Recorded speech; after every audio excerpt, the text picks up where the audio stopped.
दोस्तों, क्या आप जानते हैं कि साल 2024 क्यों खास होने वाला है? 2024 में किसकी तरफ होगा पलड़ा भारी? कौन संभालेगा प्रधानमंत्री की कुर्सी? क्या मोदी जी अपनी ही पार्टी के किसी उम्मीदवार को खड़ा करेंगे या फिर कोई इनका विरोधी दल इनके सामने आ खड़ा होगा?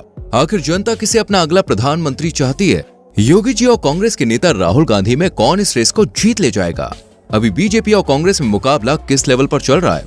अगर आप इन सारे सवालों के जवाब जानना चाहते हैं तो हमारी वीडियो में आखिर तक बने रहें। देखिए, फिर से चुनाव की लहर आने वाली है। हर नेता अपनी कमर कस चुका है और जनता को लुभाने के नए नए तरीके निकाल रहा है। कोई देश में पढ़ाई के ऊपर बात कर रहा है तो कोई देश में उन्नति की, क्योंकि भाई अगले साल वोट जो लेने हैं। अब जैसे बात करें देश के प्रधानमंत्री की तो दो धड़ों में लोग बटे हुए नजर आते हैं। जैसे कुछ लोग मोदी जी के फेवर में कहते हैं कि मोदी जी देश को न सिर्फ तरक्की की राह पर लाए हैं बल्कि इनके शासनकाल में देश में काफी सुधार भी देखने को मिला है। जैसे जहां पहले सड़कों पर इतने लोग दिखाई नहीं देते थे जितने की गड्ढे और कूड़े के ढेर लगे रहते थे, वहां मोदी सरकार ने देश को पूरी तरह से साफ कर दिया है। मतलब है कि वही देश की गंदगी को पूरी तरह से हटा दिया है। वहीं दूसरी ओर लोग कहते हैं कि चारों ओर फिर से गंदगी के ढेर लगे हुए, जगह जगह कूड़ा करकट फैला हुआ है। तो दोस्तों, इस तरह से बहुत से लोग अगला प्रधानमंत्री मोदी जी को देखना चाहते हैं, तो बहुत से लोग किसी और नेता को। चलिए जानते हैं आखिर कौन बनेगा अगला पीएम। लेकिन इस बारे में जानने से पहले अगर आपने हमारी वीडियो को लाइक नहीं किया तो गलत बात, जल्दी से लाइक करो और चैनल को सब्सक्राइब करके बेल आइकन प्रेस कर लेना। अमित शाह। दोस्तों, सबसे पहले जिस दिग्गज नेता की बात की जा रही है उनका नाम है अमित शाह। ये भारत के गृह मंत्री हैं। इनके काम से सिर्फ जनता ही खुश नहीं है बल्कि अमित शाह का कहना है कि वो भाई अपने काम से बड़े संतुष्ट हैं और उनके आने के बाद आंतरिक सुरक्षा के मुद्दों पर काफी सुधार भी हुआ है। गुजरात में भी अमित शाह को मोदी जी का उत्तराधिकारी माना जाता है। इसके अलावा अमित शाह ने साल 2002 से 2012 तक गुजरात में बीजेपी पार्टी की तरफ से अपना खूब योगदान दिया है और कई सारे पद भी संभाले हैं। अमित शाह ने अपने काम को बखूबी किया है और अपनी जिम्मेदारियों को पूरी लगन और मेहनत से पूरा करके दिखाया है। यही वजह है कि अमित शाह को साल 2014 में उत्तर प्रदेश जैसे बड़े राज्य में इंचार्ज की कुर्सी मिली थी, जिसमें लोकसभा में भाजपा ने 80 सीटों में से 73 सीटों पर अपना कब्जा जमाया था। उसके बाद भाजपा के राष्ट्रीय अध्यक्ष पद की जिम्मेदारी उठाई थी। ऐसे ही अमित शाह ने साल 2019 में गुजरात के गांधीनगर सीट से लोकसभा चुनाव में करीब 5.5 लाख वोटों से जीत हासिल की थी। अमित शाह के आने के बाद देश में और देश के कानून में बहुत से बदलाव देखे गए हैं और अमित शाह ने बड़े बड़े मुद्दों पर चर्चाएं भी की है। जैसे आर्टिकल 370 का मुद्दा सालों से चला आ रहा था लेकिन उस पर कुछ भी फैसला निकलकर सामने नहीं आ पा रहा था। अमित शाह ने इस आर्टिकल 370 का भी सफाया कर दिया और उसके बाद 3 तलाक के मुद्दे पर भी सुनवाई की और सीएए और एनआरसी जैसे कानून भी अमित शाह की निगरानी में ही बने। अमित शाह के इन्हीं सब फैसलों और सूझबूझ को देखते हुए मोदी के बाद अमित शाह के प्रधानमंत्री बनने का सपना देखा जाता है, नितिन गडकरी।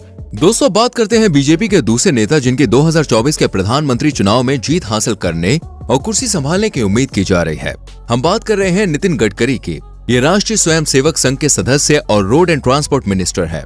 ये नागपुर से बिलोंग करते हैं और ऐसा कहा जा रहा है कि इनकी सेवाएं देखकर हो सकता है कि यही मोदी जी की जगह ले लें, क्योंकि इसकी सबसे बड़ी वजह यह है कि शुरुआत से ये आरएसएस से जुड़े हुए माने जाते हैं।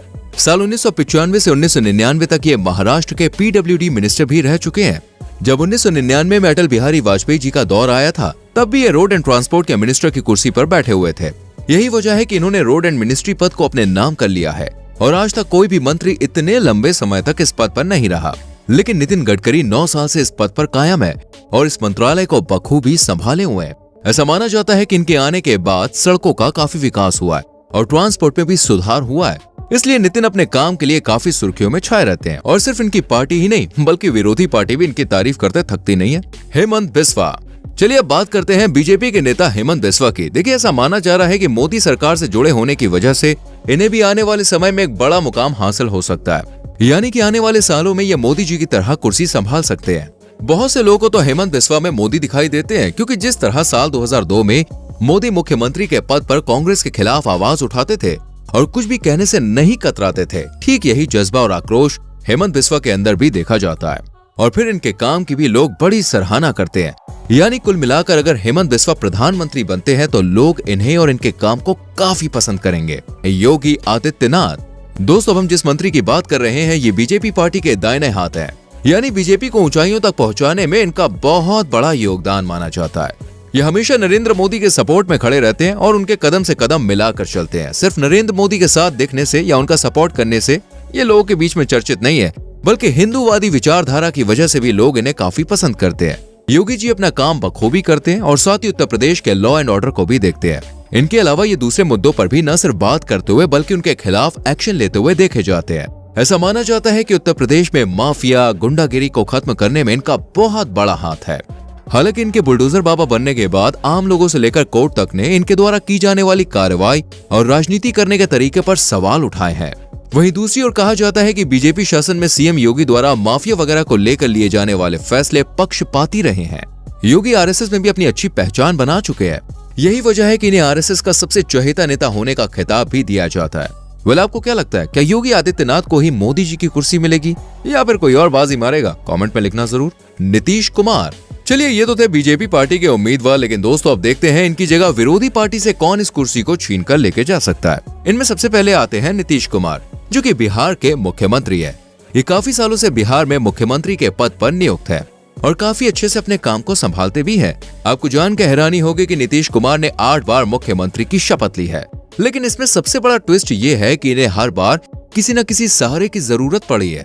कभी इन्हें आरजेडी ने सहारा दिया तो कभी ये बीजेपी के भरोसे इस पद पर नियुक्त हुए हैं। और अब भी ये जो सरकार चला रहे हैं उसके पीछे भी कांग्रेस और आरजेडी का सपोर्ट है। लेकिन कुछ भी हो, नीतीश कुमार ने अपनी छवि जनता के सामने काफी अच्छी बना रखी है और इसी बात का फायदा उठाकर नीतीश कुमार जगह जगह जाकर विरोधी पार्टियों को अपने साथ मिलाने की कोशिश कर रहे हैं ताकि ये बीजेपी से टक्कर ले सकें। और हो सकता है कि भाई नीतीश कुमार इस कुर्सी पर बैठ जाए, क्योंकि ये सबको साथ लेकर चलने वाले नेताओं के लिस्ट में शुमार है।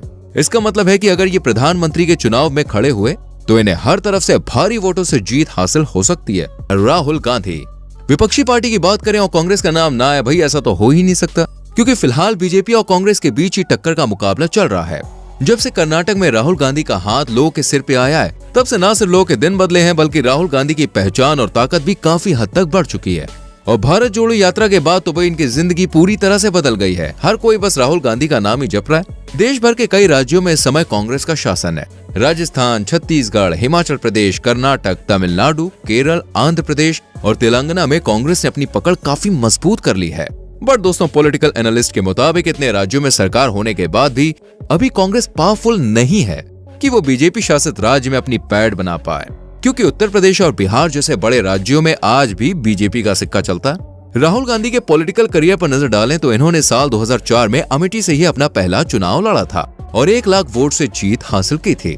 इसके बाद साल 2009 और 2014 में भी राहुल गांधी को अमेठी में सांसद चुना गया था और ये साल 2013 में वाइस प्रेसिडेंट भी रह चुके हैं। इसके बाद साल 2017 में ये कांग्रेस के प्रेसिडेंट पद पर नियुक्त हुए।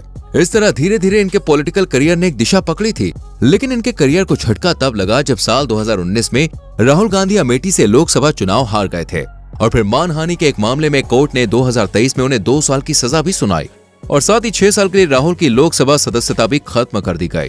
कोर्ट के फैसले की वजह से दोस्तों राहुल गांधी का मामला अभी भी अटका हुआ है। ऐसे में अगर उनकी सजा कायम रहती है तो वो अगला चुनाव नहीं लड़ पाएंगे। वो आपको क्या लगता है, राहुल गांधी कभी प्रधानमंत्री की गद्दी पे बैठ पाएंगे या नहीं? वो आपको क्या लगता है, कौन होगा अगला प्रधानमंत्री? कमेंट सेक्शन में लिख कर जरूर बताएं।